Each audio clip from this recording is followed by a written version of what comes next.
Panay tawag. Yung nangutang sa akin na naman, panay ang tawag. Kasi pinautang ko, hindi ko na matawag. Ako na ngayon nangungulit. Diba? Grabe din silang mangutang. Sila yung magdidesisyon. Sila yung, Kung kailan mababayad. Anong kailan daw ko sabi? May hapon. Baka naman mali tayo ng basa yung May. Baka May yung May. Sabi Hindi naman, ang ano pa nun, hindi naman sinabi kong anong year.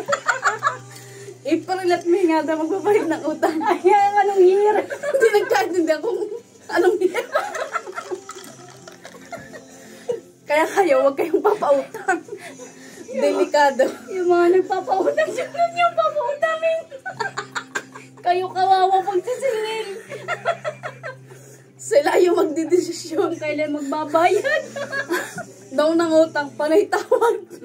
Nung sisila, hindi matawag. Lagi out of coverage area. Yan. Alam, magpautang pa kayo.